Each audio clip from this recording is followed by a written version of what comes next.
As promised, ito na yung tutorial ng pag-open ng Rocket.ph shop. So, punta lang kayo sa Rocket.ph na website.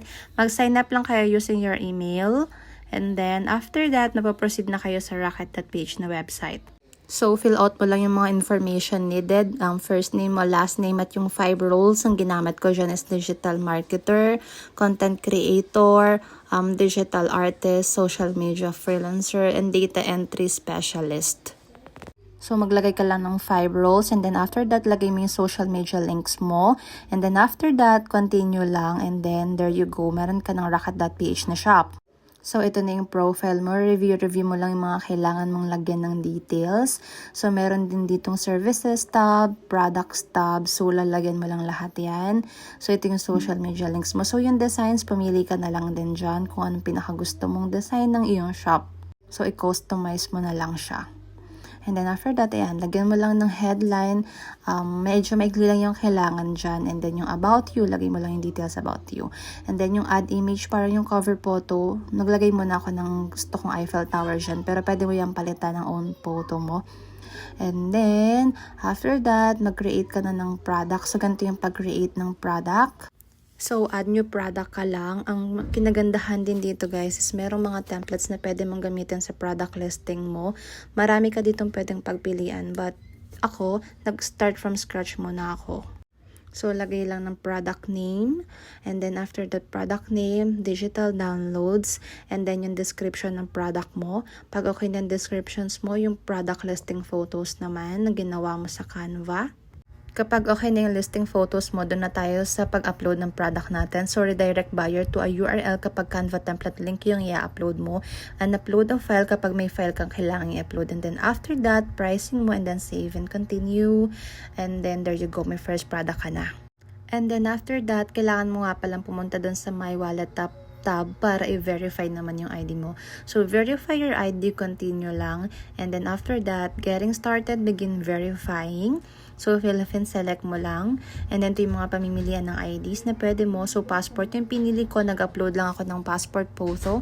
And then, processing ID. And then, mabilis lang yan.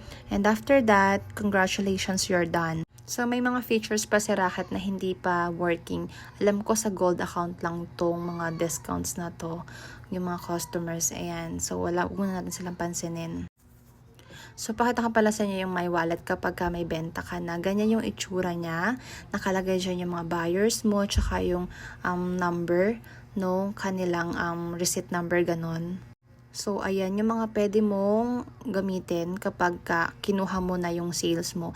Hindi mo na kasi kailangang mag-setup dito. Ito kasi is, kapag may sales ka, kapag gusto mo nang withdraw and then go, kuhanin mo na siya through your bank o kaya e-wallet. So, ayan yung mga pamimilian na mga pwede mong gamitin.